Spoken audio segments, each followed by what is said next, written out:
A promise made in the moonlight is only as strong as the secrets waiting in the morning.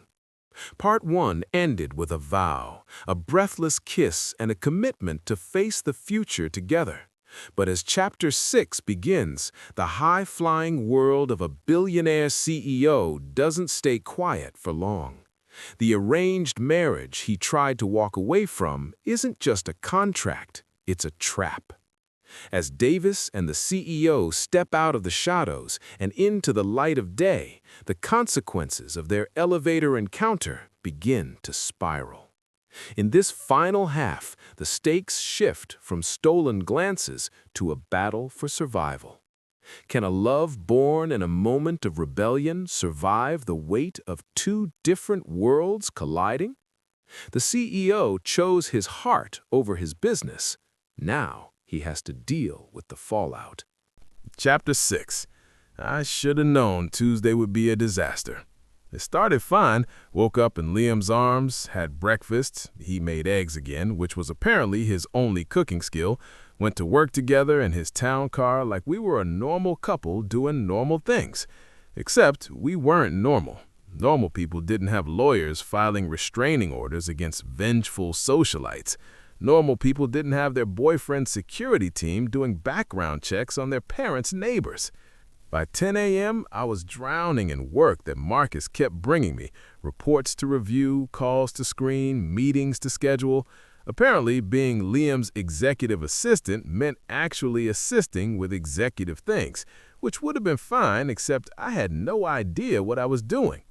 Just initial here, Marcus said, pointing to a document. This authorizes the acquisition of a software company in Seattle. I stared at the number. $47 million? Small acquisition. Mr. Sterling does 3 or 4 of these a month. Marcus smiled. Don't worry, he's already approved it. You're just processing the paperwork. I signed, my hand shaking slightly. 4 days ago, I was filing documents and acquisitions. Now I was authorizing $47 million purchases like it was nothing. My phone buzzed. A text from an unknown number. Tick-tock, Ethan. 36 hours left to make your choice. See. My blood ran cold. Another text. Your mother has a doctor's appointment Thursday. Would be a shame if her insurance suddenly lapsed. I stood abruptly, the chair scraping against the floor. Mr. Miller, are you all right? Marcus looked concerned.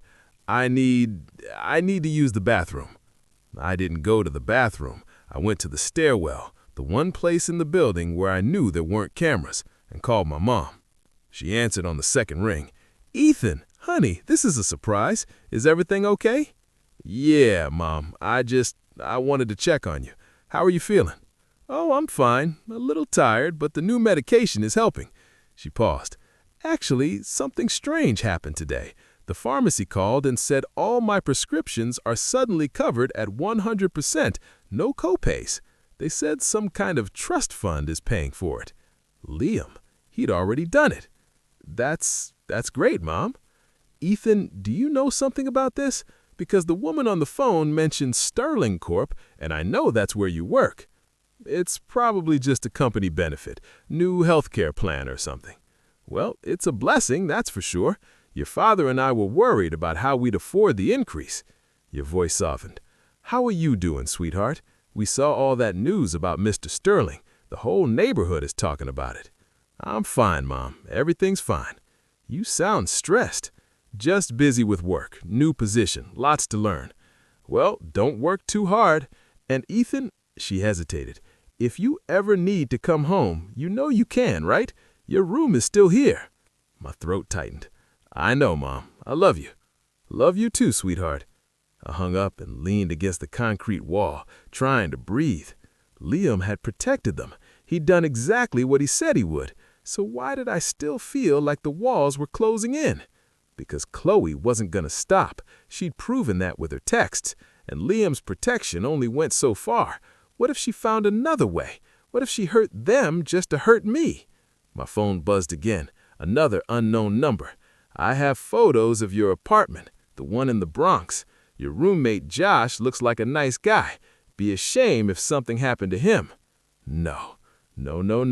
She was escalating. threatening Josh now. My hand shook as I tried to call Liam, but it went straight to voicemail. He was probably in a meeting.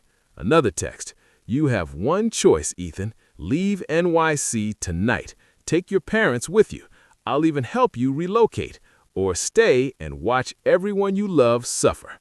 I slid down the wall, my chest tight. This was my fault, all of it. If I'd just stayed away from Liam that night in the elevator, none of this would be happening. The stairwell door opened. Marcus. Mr. Miller, I've been looking everywhere for, then stopped, seeing me on the floor. Are you all right?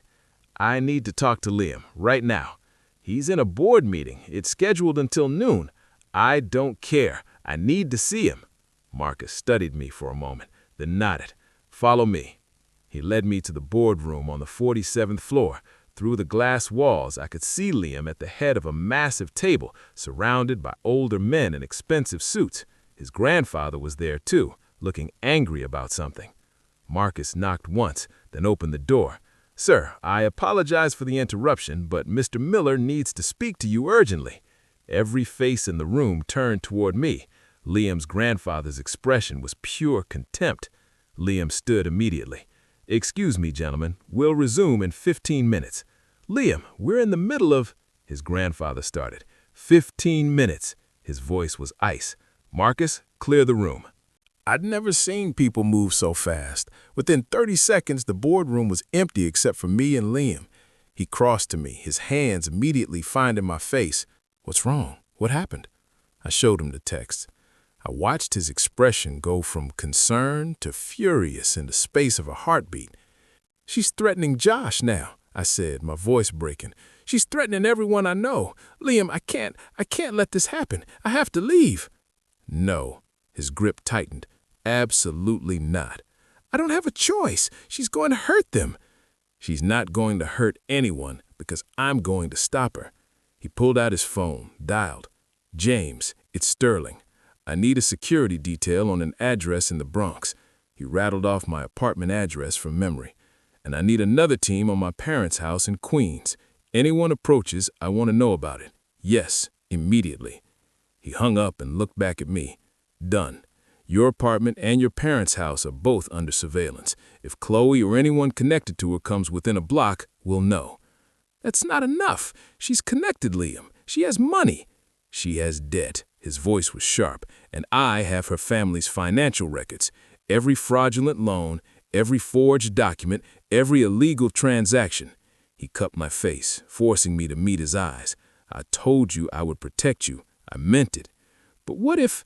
No. He kissed me, hard and possessive. No more what-ifs. No more fear. I am handling this. How? By having her arrested? That takes time, and in the meantime... Then I'll make time move faster. He pulled out his phone again. Marcus, get me the FBI field office. Special Agent Chen. Tell him it's about the Westbrook case and I have evidence. Yes, now. I stared at him. You're actually doing this. I told you I would. He was already dialing another number.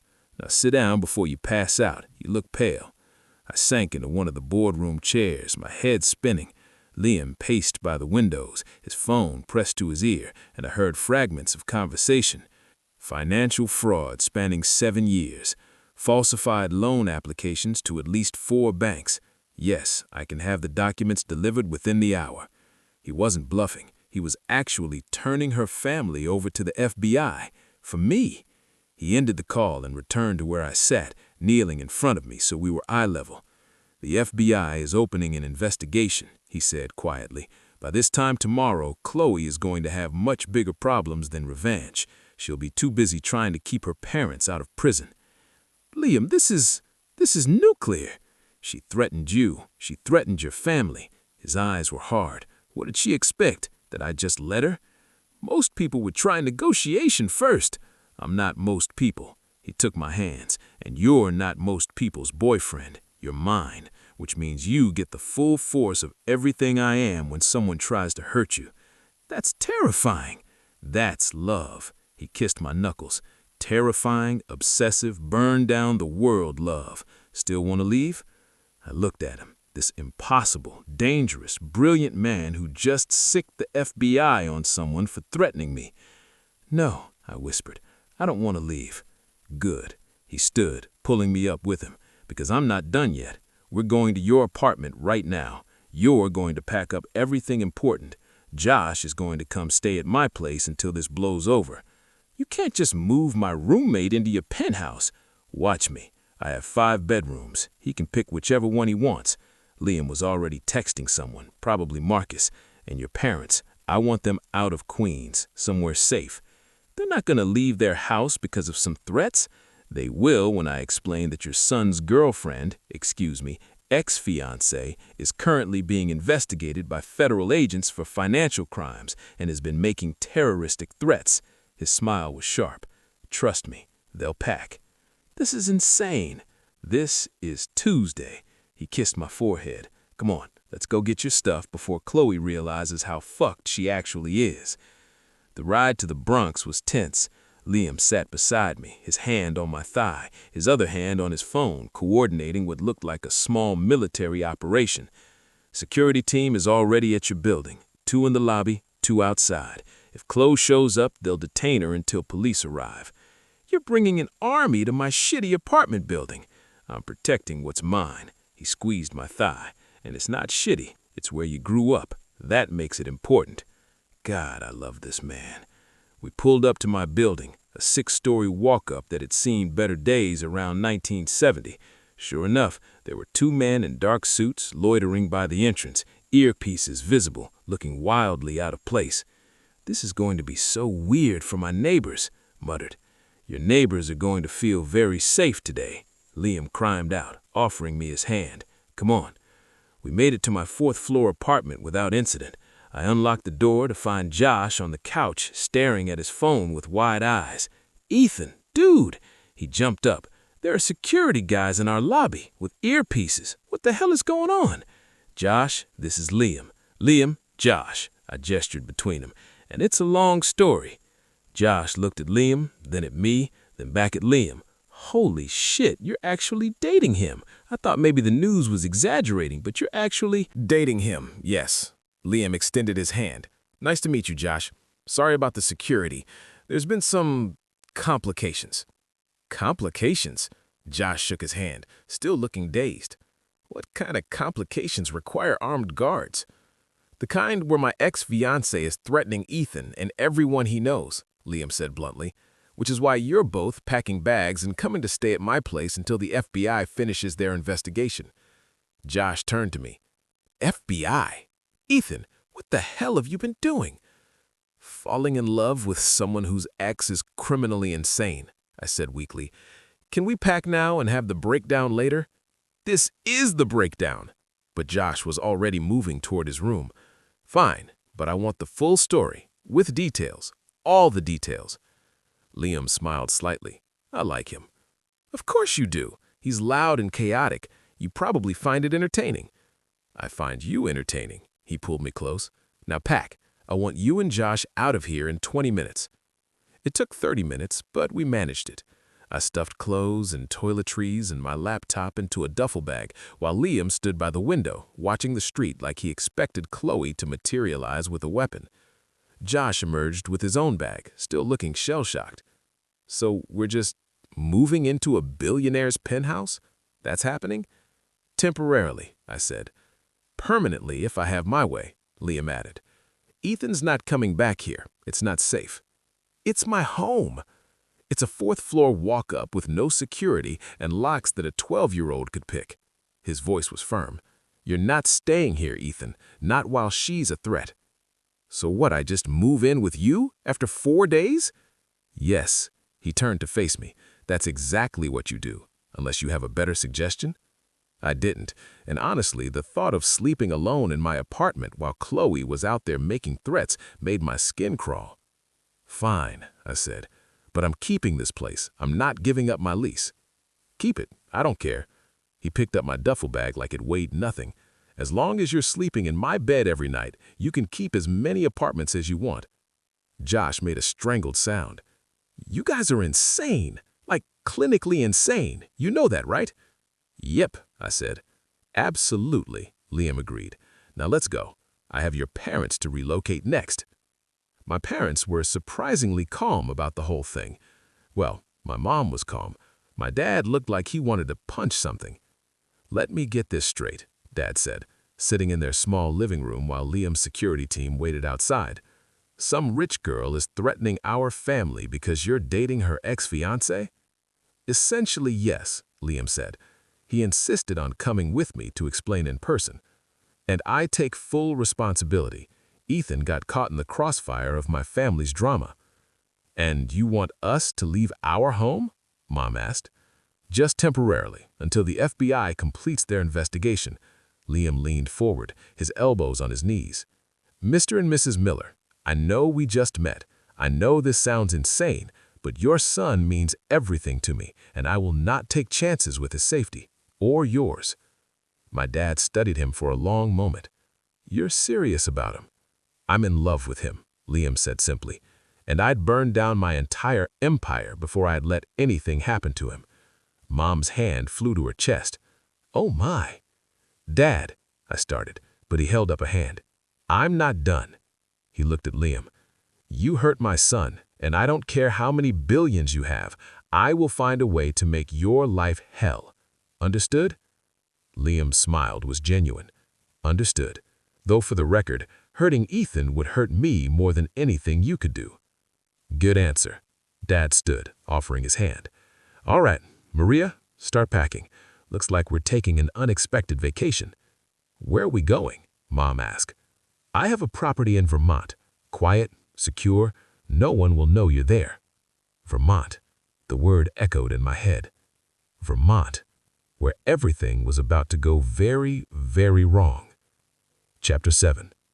Everything fell apart on Wednesday. Tuesday night had been perfect.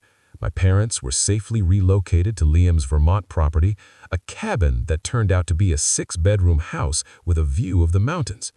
Josh was set up in one of Liam's guest rooms, already raiding the expensive wine collection. And I was in Liam's bed, wrapped in his arms, feeling like maybe, just maybe, everything was going to be all right. Then Wednesday morning happened. I woke up to Liam already gone, which was unusual. He always waited for me to wake up, always kissed me goodbye before heading to his home office for early calls. But his side of the bed was cold. I checked my phone. 3 missed calls from an unknown number. No voicemail. Then a text came through. "Check your email. Your boyfriend isn't who you think he is. See." My stomach dropped. I shouldn't have opened it. I should have deleted it immediately and told Liam. But my hands were already moving, opening my email, clicking on the message from an anonymous sender. It was a document, a contract, actually, between Liam and Chloe's family, dated 6 months ago. Sterling Corp Acquisition Proposal, Westbrook Industries. I scanned the document, my heart sinking with every line. In exchange for Sterling Corp's acquisition of Westbrook Industries' remaining assets, Liam Sterling agrees to honor the pre-existing engagement arrangement. Merger to be finalized upon marriage, combining family holdings. Sterling to assume all Westbrook debts as part of marital agreement. There was more, pages of legal language, but the message was clear. Liam had agreed to marry Chloe, had signed a legal contract 6 months ago promising to go through with it. My phone rang. The unknown number. I answered without thinking. "What is this?" Chloe's laugh was bitter. "The truth. He agreed to marry me, Ethan, signed a legal contract. The only reason he backed out was because he met you that night. But guess what? Breaking that contract means he now owes my family $200 million in damages." My hand shook. $200 million? Breach of contract. His lawyers are trying to fight it, but the document is ironclad. Her voice turned cruel. "So here's what's really happening. He's not protecting you out of love. He's protecting his investment. If my family goes to prison, they can't sue him for the money. He's using the FBI to eliminate his financial liability." "That's not... He wouldn't..."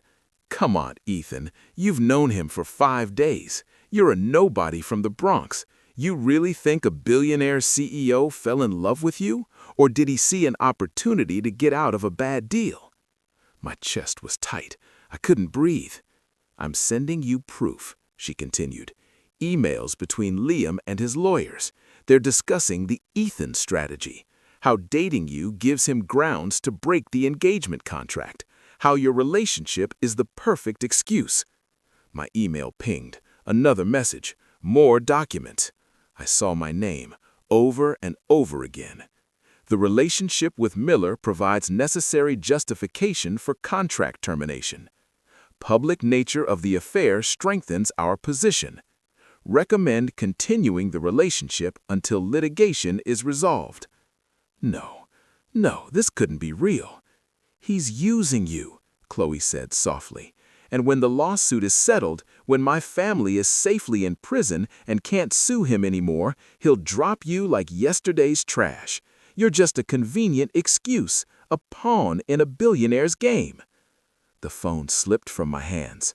I sat on the bed, Liam's bed, where he'd held me and told me he loved me, and stared at the documents on my laptop screen.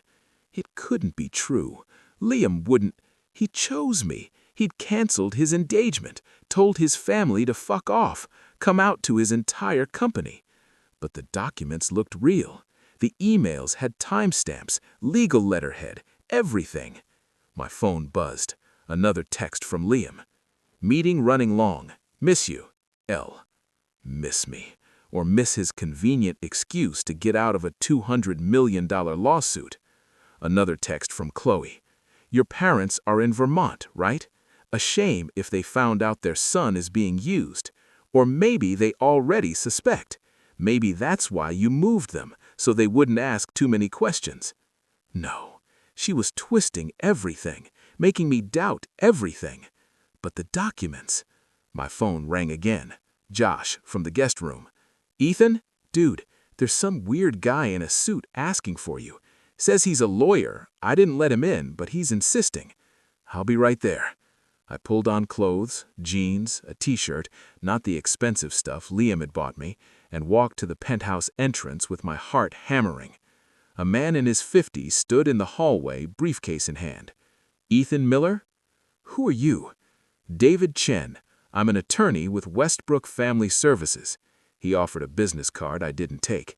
"I'm here to deliver a formal notice regarding the breach of contract lawsuit against Liam Sterling." "I have nothing to do with that." "Actually, you're named in the suit as the reason for the breach." He pulled out another document. "You're being called as a witness. The court wants to establish the timeline of your relationship with Mr. Sterling to determine if the engagement was broken in bad faith."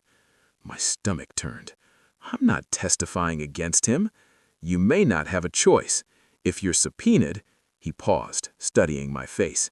"Mr. Miller, do you know why Mr. Sterling's legal team has been so aggressive in pursuing criminal charges against the Westbrook family?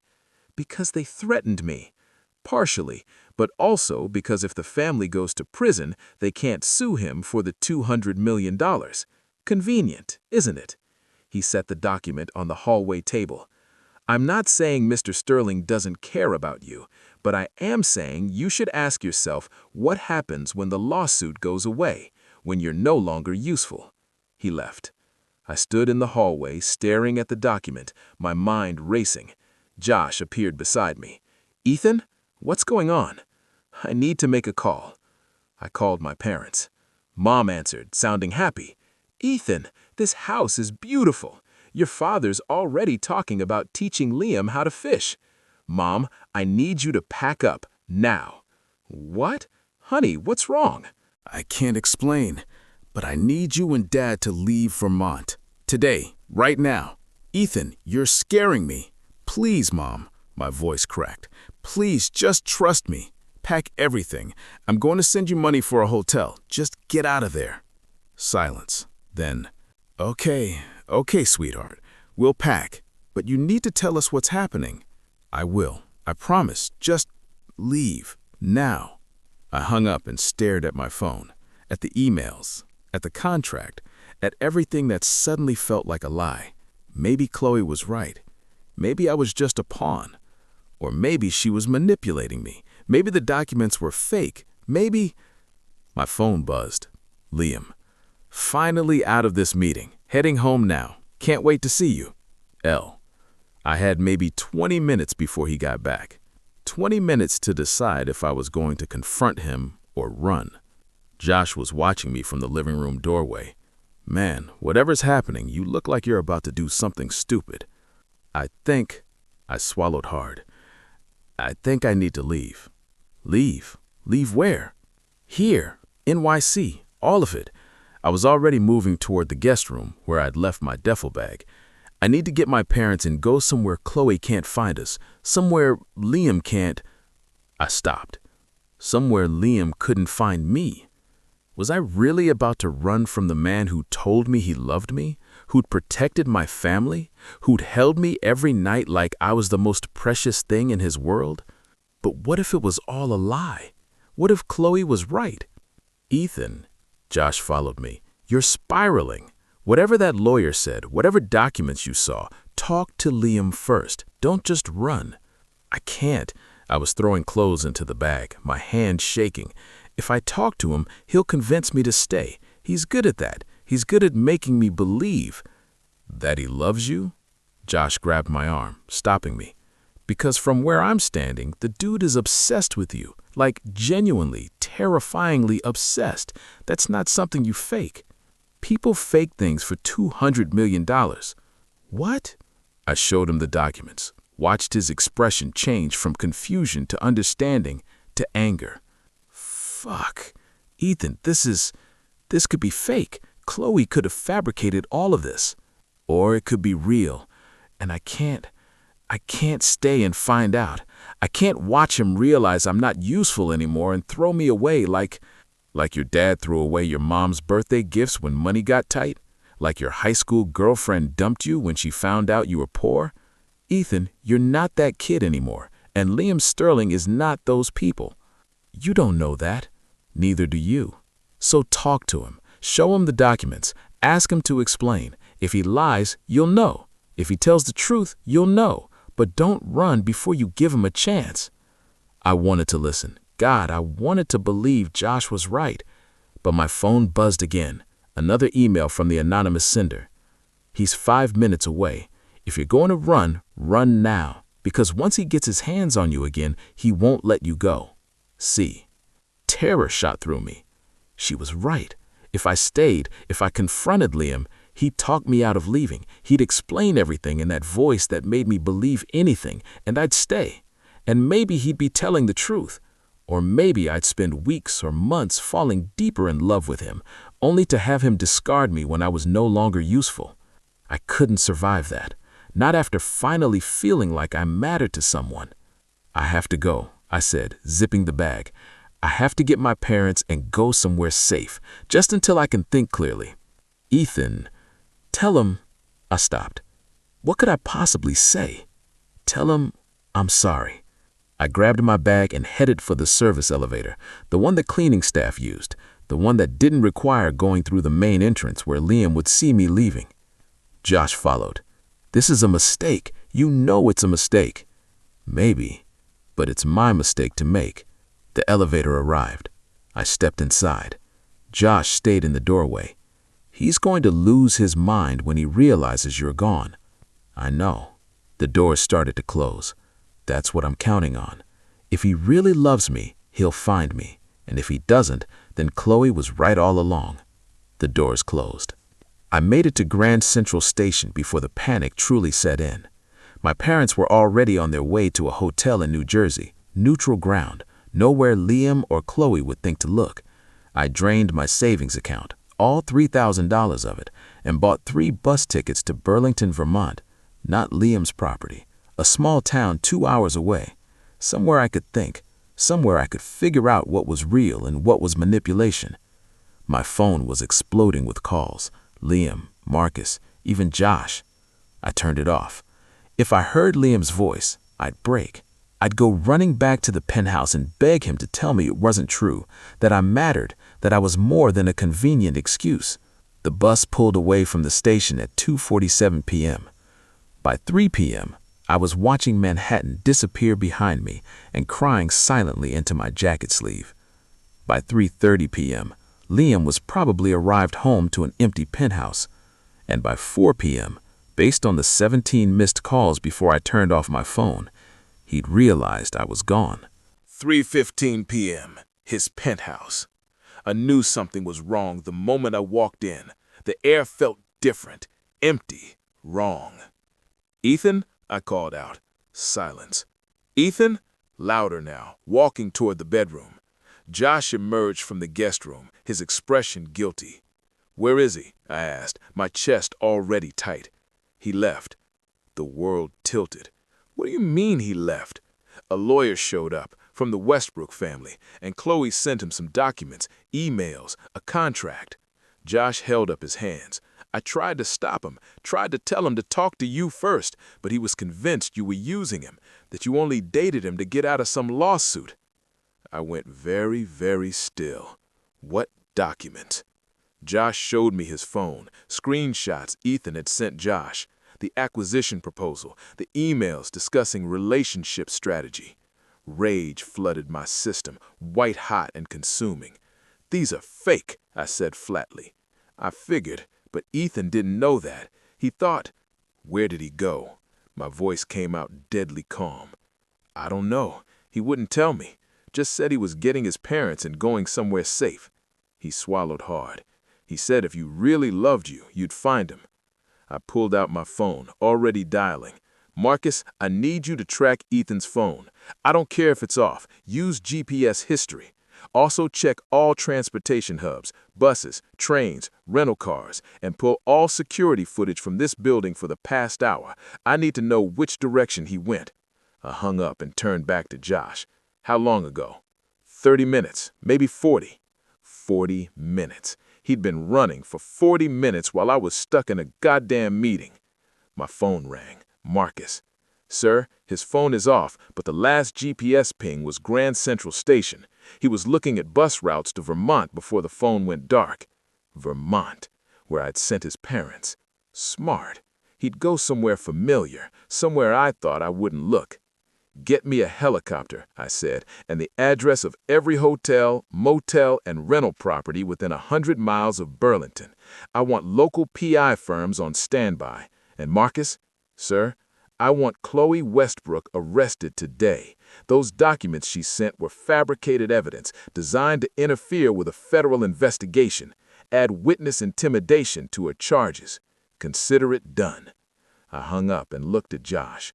"When I find him, and I will find him, I'm going to make sure he understands that running from me was the single worst decision he's ever made." Josh paled. "You're not going to hurt him." "I'm going to show him exactly how far I'll go to keep him." My smile was cold.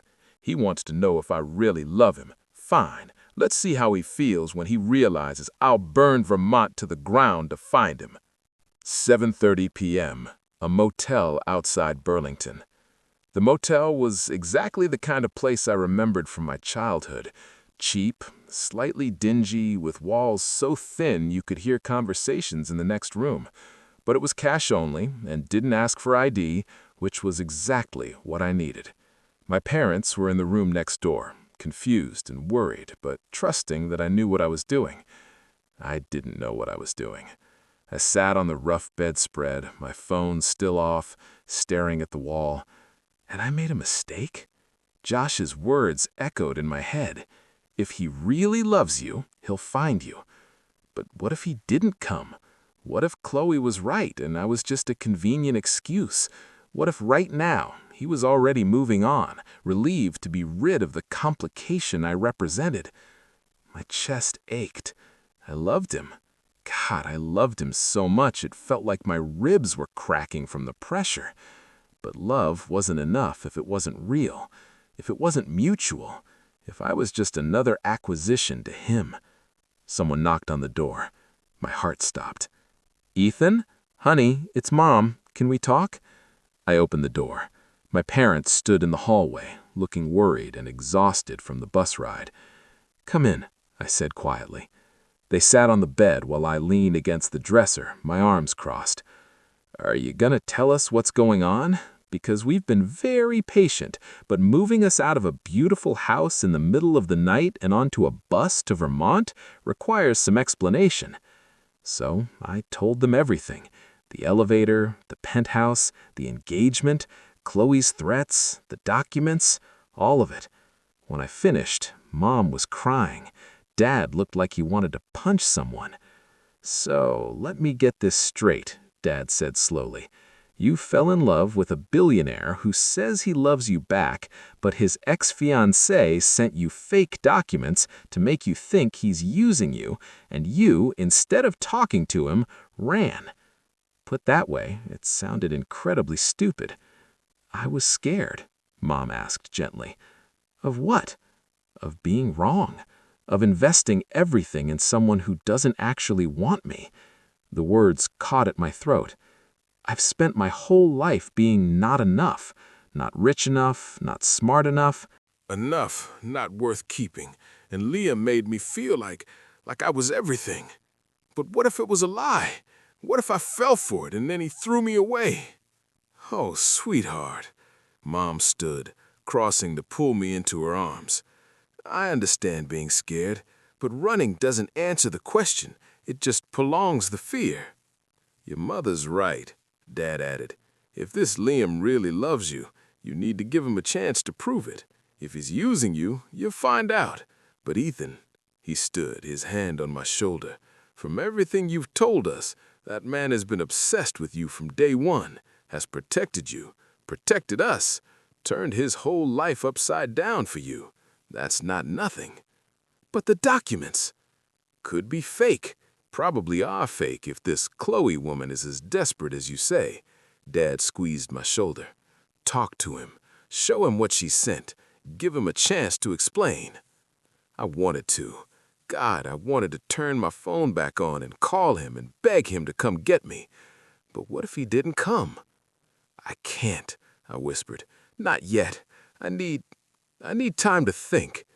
Mom and Dad exchanged a look. Okay, Mom said finally.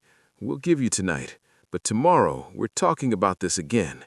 And Ethan, she cut my face. You are enough. You've always been enough. Don't let fear make you forget that.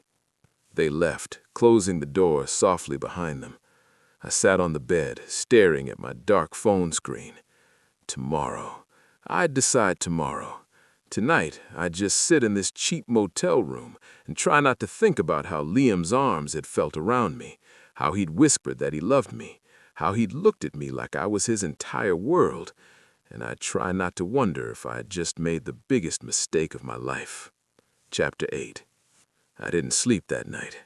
How could I?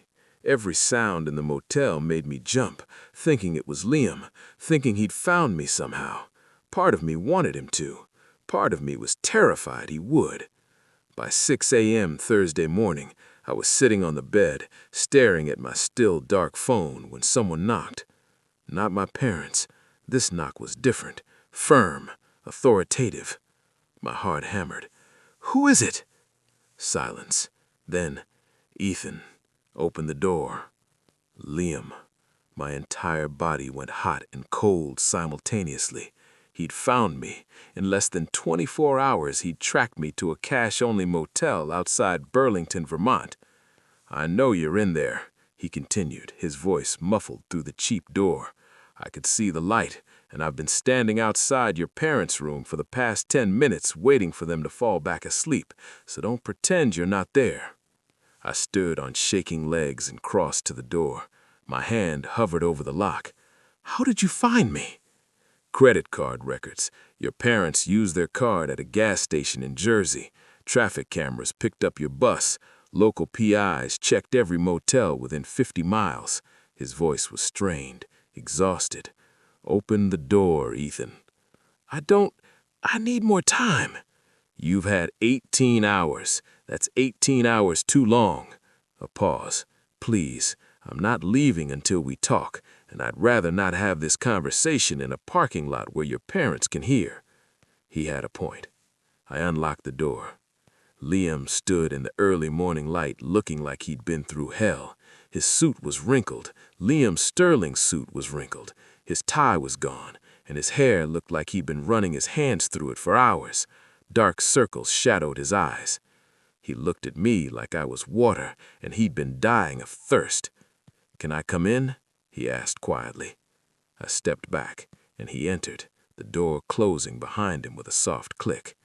For a moment, we just stared at each other, him by the door, me by the bed, with 3 feet of space that felt like miles between us. "You left," he said finally. "I know. You turned off your phone, disappeared, left me a message through Josh that you were sorry." His voice cracked slightly on the last word. "Do you have any idea what that did to me?" "Liam!" "I thought something had happened to you." He took a step closer, his hands clenched at his sides. "I thought Chloe had taken you or hurt you.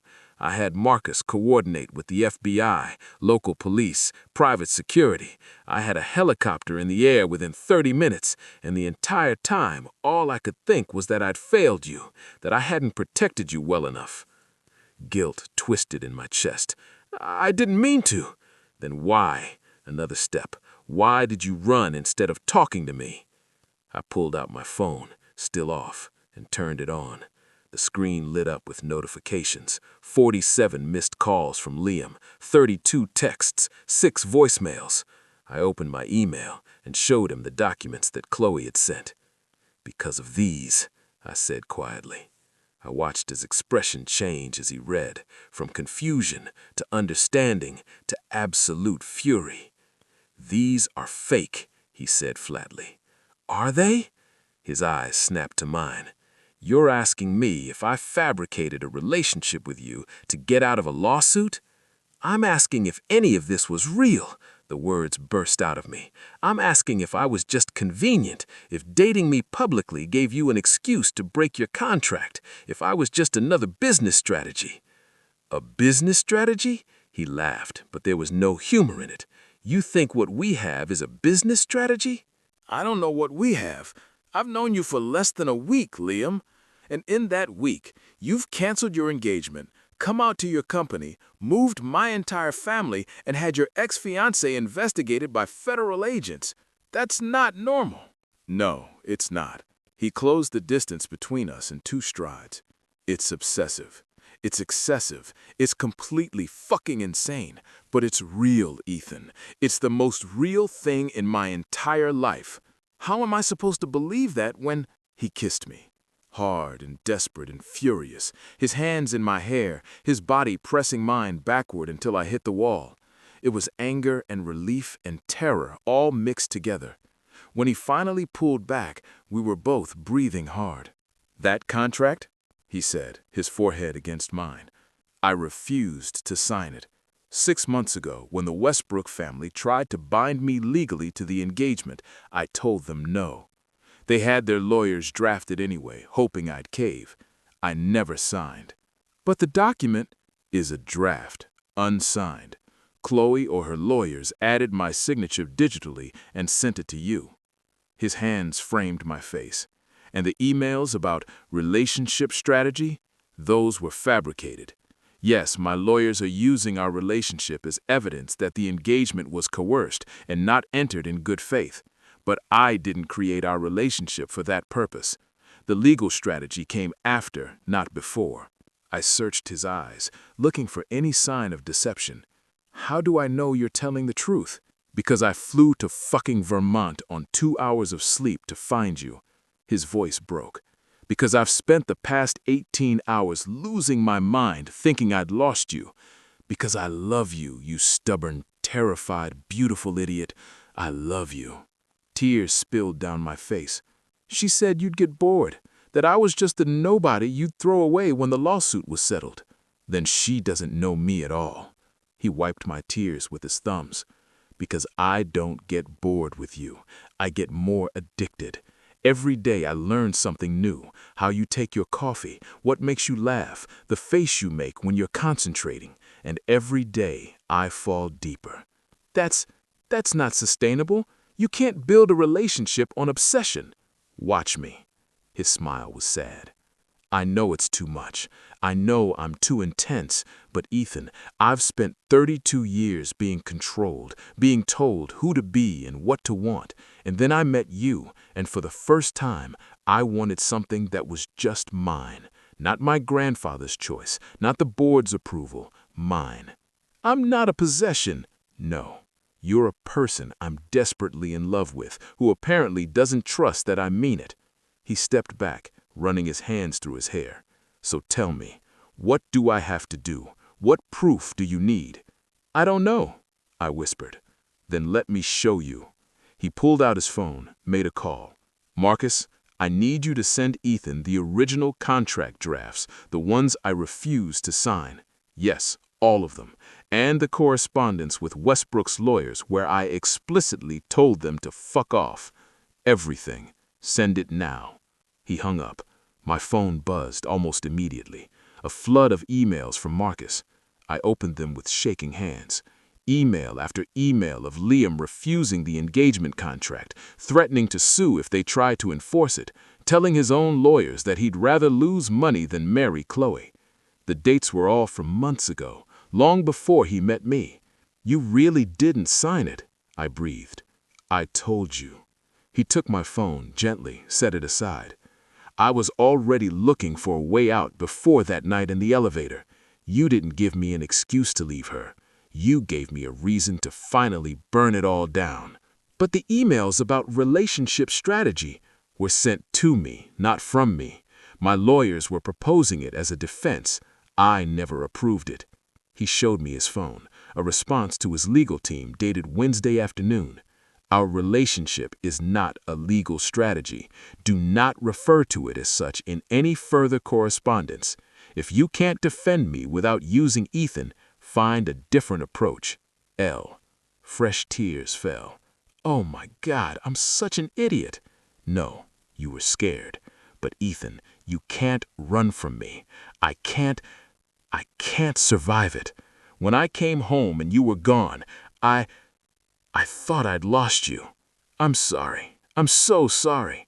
I clung to him, my face buried in his chest. I should have talked to you first. I should have trusted you. Yes, you should have. Because I meant what I said. I love you. Obsessively, excessively, in ways that probably aren't healthy. And the next time you're scared, you come to me. You don't run. What if I hadn't run? What if Chloe had fabricated something worse? Then we would have handled it together. He tilted my face up.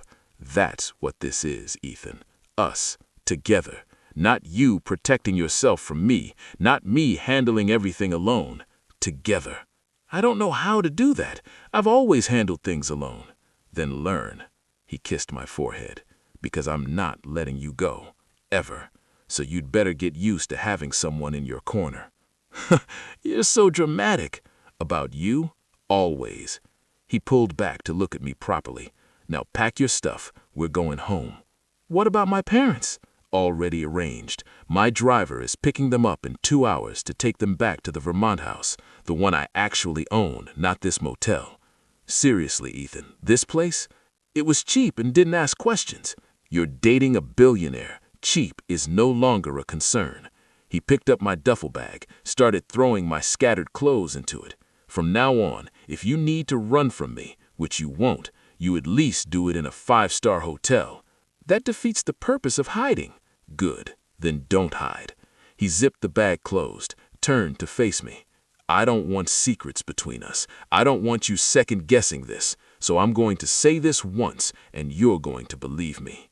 He took both my hands, his gray eyes intense. I love you, Ethan Miller. Not because you're convenient, not because you're useful, not because you got me out of an engagement. I love you because you make me laugh, because you call me out when I'm being an arrogant ass, because you look at me like I'm just a man, not a bank account or a business opportunity, because you're brave and kind, and you kissed me back in that elevator even though you had no idea what you were getting into. His thumbs traced the circles on the backs of my hands. And yes, I'm obsessed with you. Yes, I'm possessive. Yes, I will probably scare you sometimes with how far I'm willing to go to keep you safe. But Ethan, his voice softened, that's who I am. That's how I love. and I'm asking you to accept it, to accept me, all of me, even the parts that are too much." I was crying again. "You're definitely too much. I know. And you're probably going to drive me crazy. Probably. And I love you anyway." I pulled him close, kissed him properly. "I love you so much it terrifies me, because I've never had anything worth losing before." "Then don't lose me." He kissed me back, slow and deep and claiming, "Stay. Fight with me when I'm being impossible. Tell me when I'm being too intense, but don't run. Promise me you won't run again." "I promise." I rested my forehead against his. "But Liam, you have to promise something too. Anything. If I'm too much, if my baggage or my fear or my complete inexperience with healthy relationships becomes a problem, you tell me. You don't just absorb it and pretend it's fine." "Deal." He smiled, and it was like the sun breaking through clouds. "Now can we please get out of this depressing motel? I have plans for you that require much better accommodations." "What kind of plans?" His smile turned wicked. "The kind where I remind you exactly who you belong to." Heat flooded through me. "That sounds—" A knock on the door interrupted us. My dad's voice. "Ethan, is everything okay?" We heard voices. Liam's expression was pure amusement.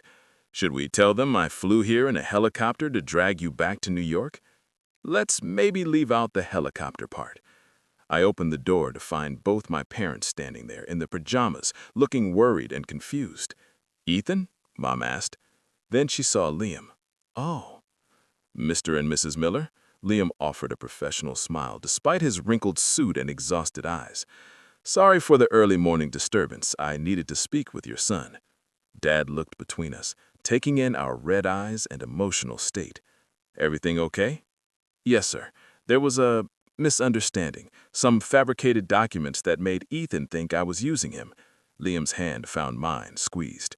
"But we've talked it through, and I'd like to formally apologize for any stress this has caused your family." "Apologize by getting our son home safely," Dad said gruffly, but he was smiling slightly. "And maybe by being less of an idiot next time." "Dad!" I hissed. "What? He flew to Vermont to chase you down. That's either very romantic or very stalkerish. I'm choosing to believe romantic." Dad looked at Liam. "Don't make me regret it." "I won't, sir." Liam's voice was sincere. "I'm in love with your son, and I plan to spend a very long time proving I'm worthy of him." Mom made a soft sound. "Oh, that's lovely. Ethan, honey, I like him." "Mom." "Well, I do. He's intense, yes, but intensity isn't a bad thing when it's focused on the right person."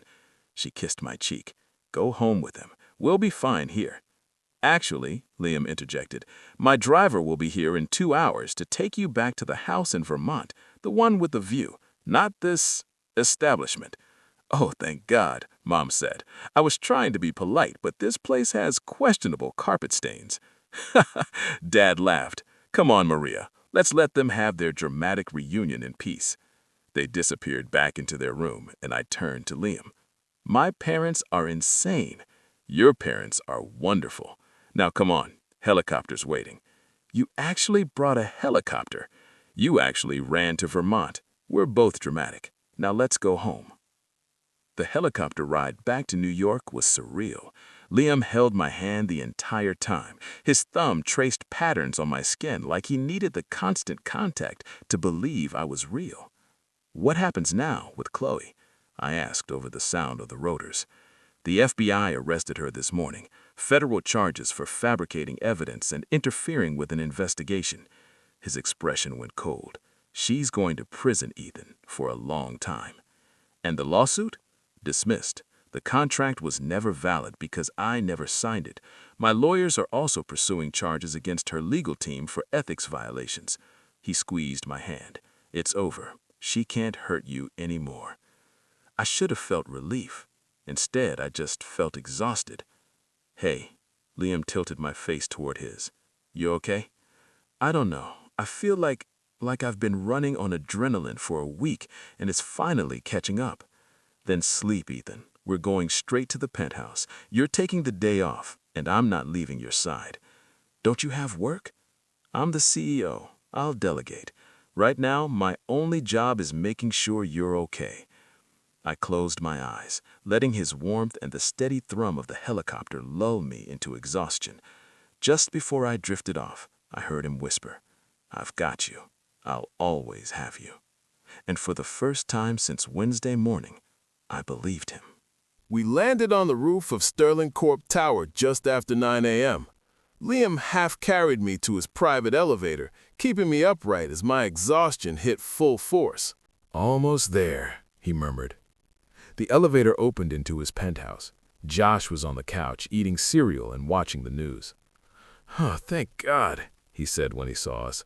"Please tell me you two worked it out, because the amount of pining and brooding that was happening here yesterday was unbearable."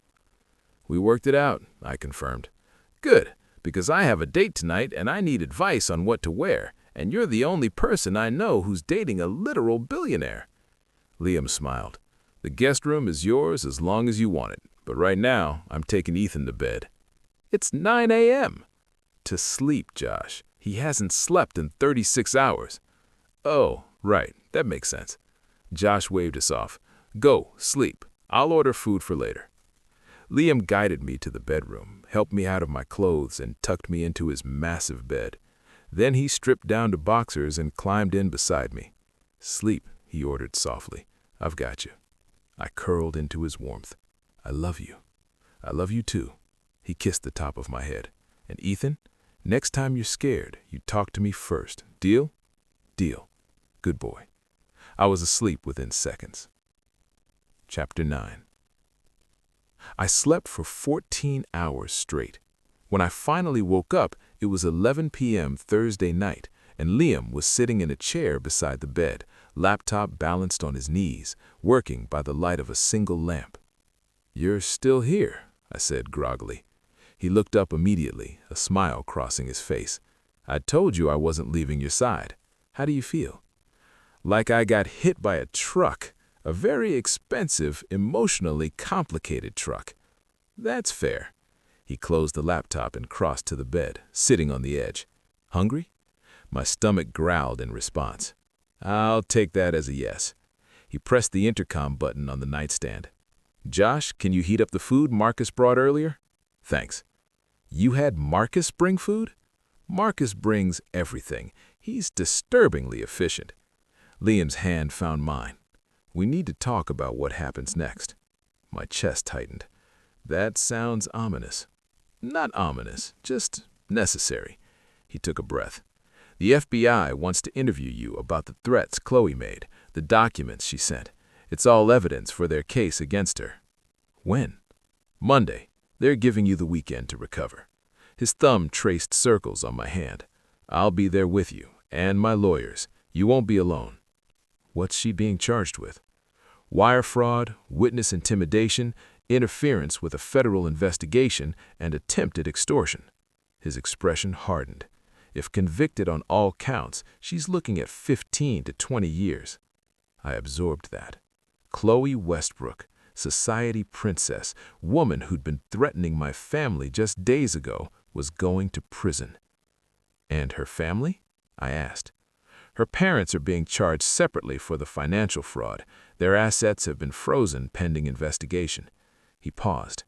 "The Westbrook family is essentially bankrupt and facing criminal prosecution. They're finished, Ethan. Because of me. Because of them." His grip tightened. "Because they made illegal choices. Because Chloe decided threatening innocent people was an acceptable strategy. This isn't your fault." "But I hadn't—" "If you hadn't what? Existed? Met me? Kissed me back in that elevator?" He cupped my face. "Ethan, you didn't cause this.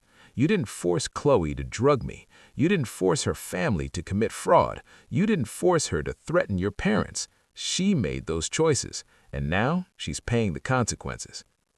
Josh appeared in the doorway with a tray of food. "Dinner is served." Also, there were like 6 reporters outside the building. Apparently, word got out about the arrest. Liam swore softly. "I'll have security clear them out." "Already done. Marcus is scary efficient." Josh set the tray on the bed. "Eat. You both look like hell." He left, closing the door behind him. I looked at the food. Thai, my favorite, probably from the same place Liam had ordered from before, and I suddenly was crying. "Hey," Liam pulled me close immediately. "What's wrong?" "I don't know. Everything. Nothing. I'm overwhelmed. A week ago, I was nobody. Now I'm dating a billionaire, involved in a federal case, and somehow responsible for destroying an entire family." "You're not responsible." "But I feel responsible." I pulled back. "And I know that's not rational. I know Chloe made her own choices. But Liam, she lost everything because she couldn't have you. And I get it. If someone tried to take you from me, I don't know what I'd do." "You wouldn't commit multiple felonies," he said dryly. "That's the difference between you and her. You're a good person, Ethan. She's not. Don't confuse empathy with culpability." "That's very therapist of you." "I started seeing one after you left." He said it casually, but I could hear the weight behind it. I realized that if I wanted this to work, if we wanted us to work, I needed to get a handle on the obsessive tendencies, the need to control everything, the fear that if I let you out of my sight, you'd disappear. Liam, I'm not saying I'm going to change who I am. I'm still going to be intense and possessive and probably too much sometimes. You smiled slightly. But I want to learn how to be those things in a way that doesn't suffocate you, in a way that's healthy. My heart did something complicated. You're really serious about this, about us. I told you I love you. That's not something I say lightly. He took my hand. I want this to work, Ethan. I want you in my life for the long term, not just as my boyfriend, but as my partner, in everything. That's a lot of pressure. Then we'll handle it together. He squeezed my hand. But I need you to talk to me when you're scared, when you're feeling overwhelmed, when the intensity gets to be too much. I can't read your mind, and I can't fix problems I don't know exist. I'm not good at talking about feelings.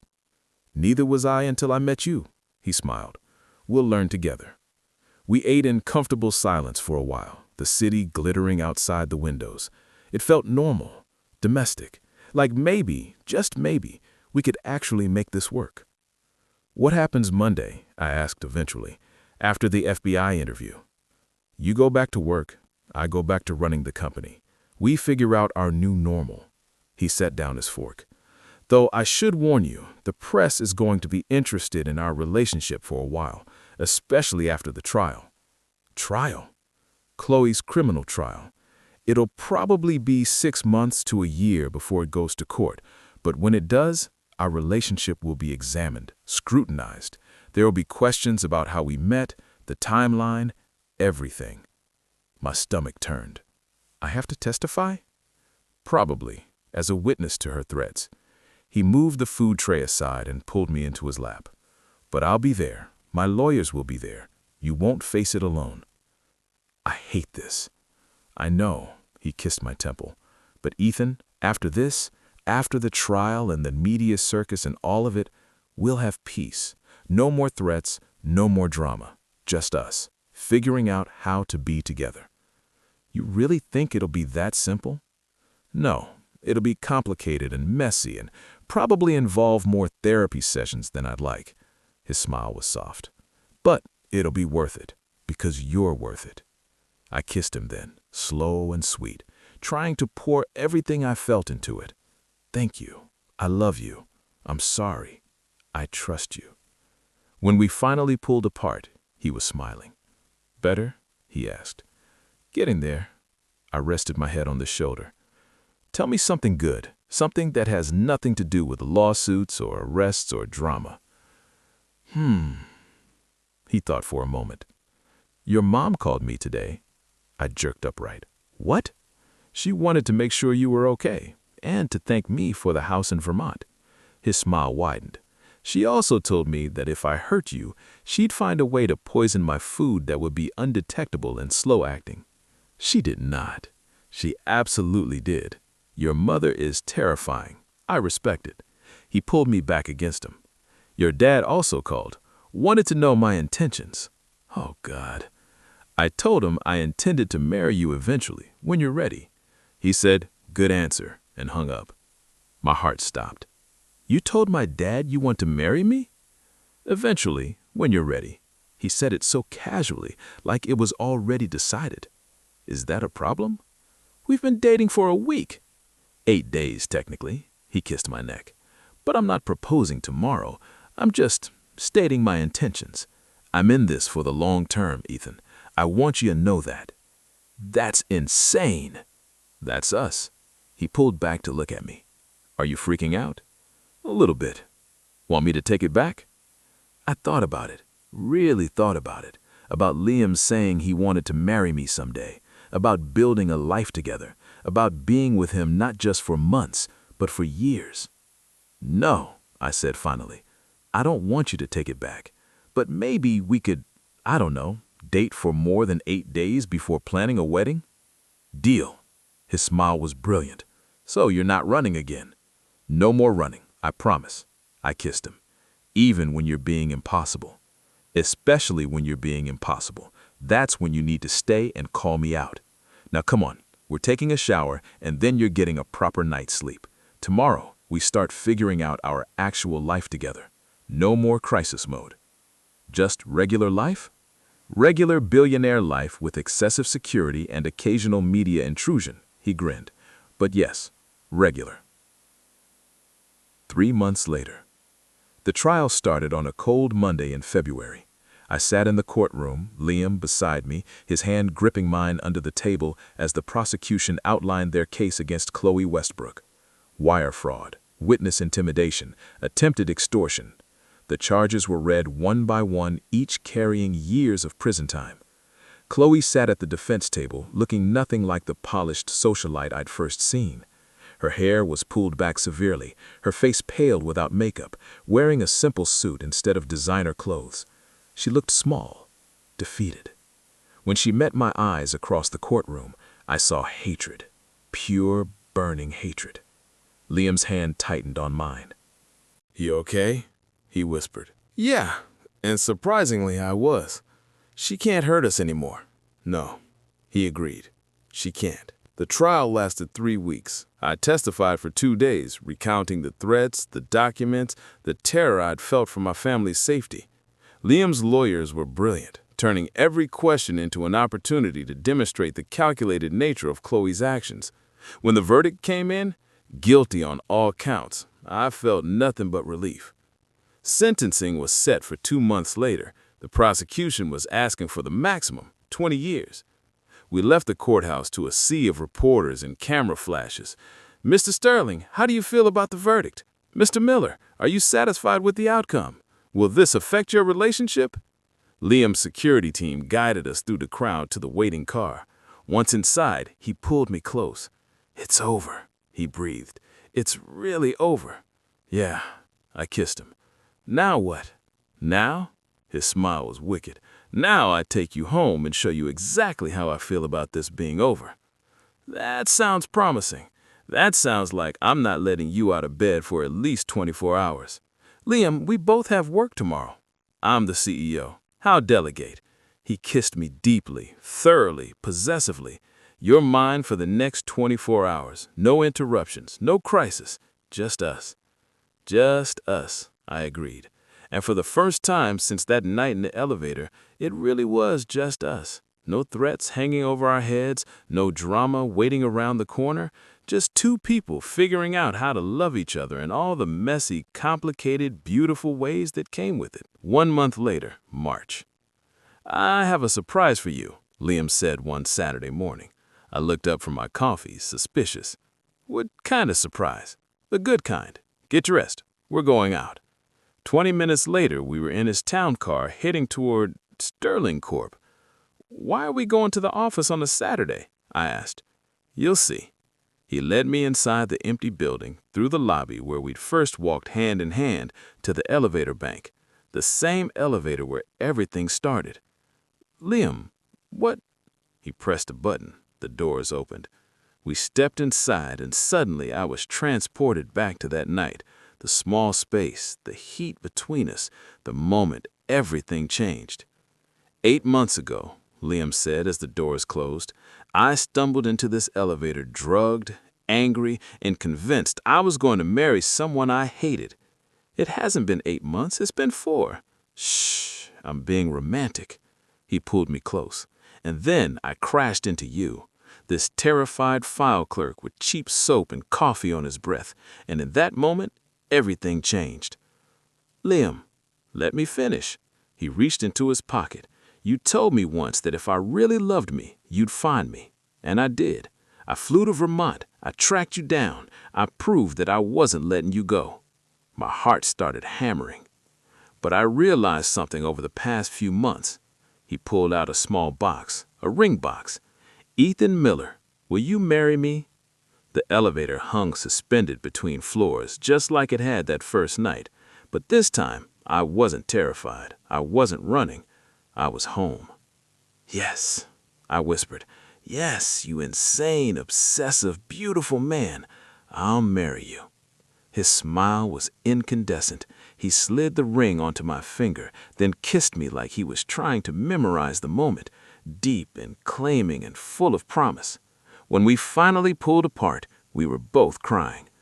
I love you, he said, so fucking much. I love you too, I laughed through my tears, even though you proposed in the same elevator where you were drugged and I almost got fired. This elevator is special. It's where I found you, where everything started.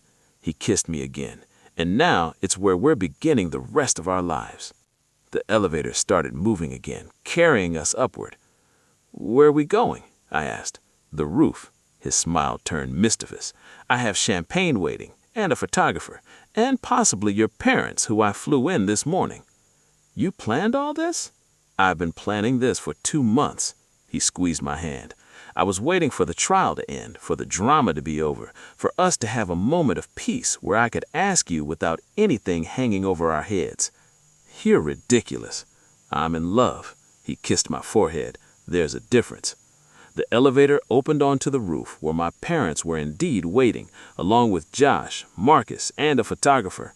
Champagne was set up on a table, city views stretched in all directions, and a banner read, "He said yes." You were pretty confident.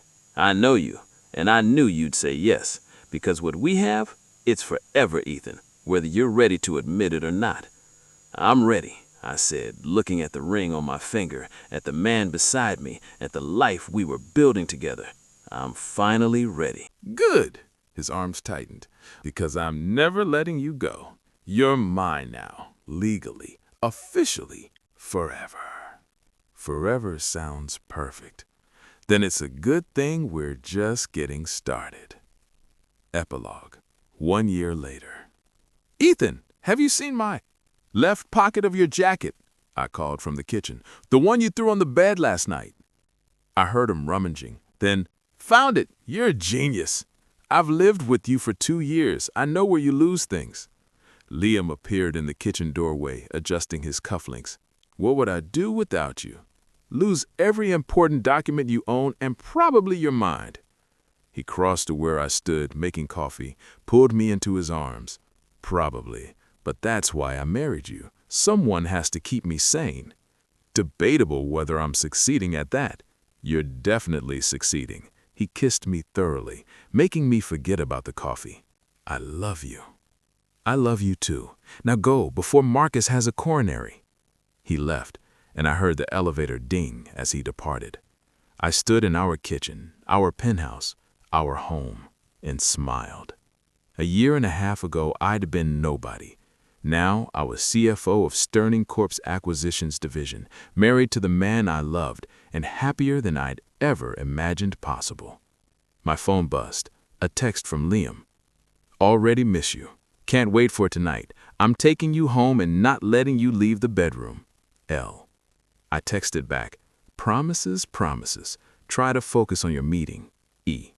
Impossible when I'm thinking about you. See you at 6. I love you. L. Love you too. Now stop texting and run your empire. E. I set down my phone and finished my coffee, looking out at the city that had become home. It hadn't been easy. The past year had been intense. therapy sessions, learning to communicate better, navigating the public interest in our relationship, dealing with the occasional reporter who still wanted the inside story on how we got together. But every day, Liam proved he chose me. Every day, I chose him back. And that obsessive, consuming, slightly insane love turned out to be exactly what I needed. The end.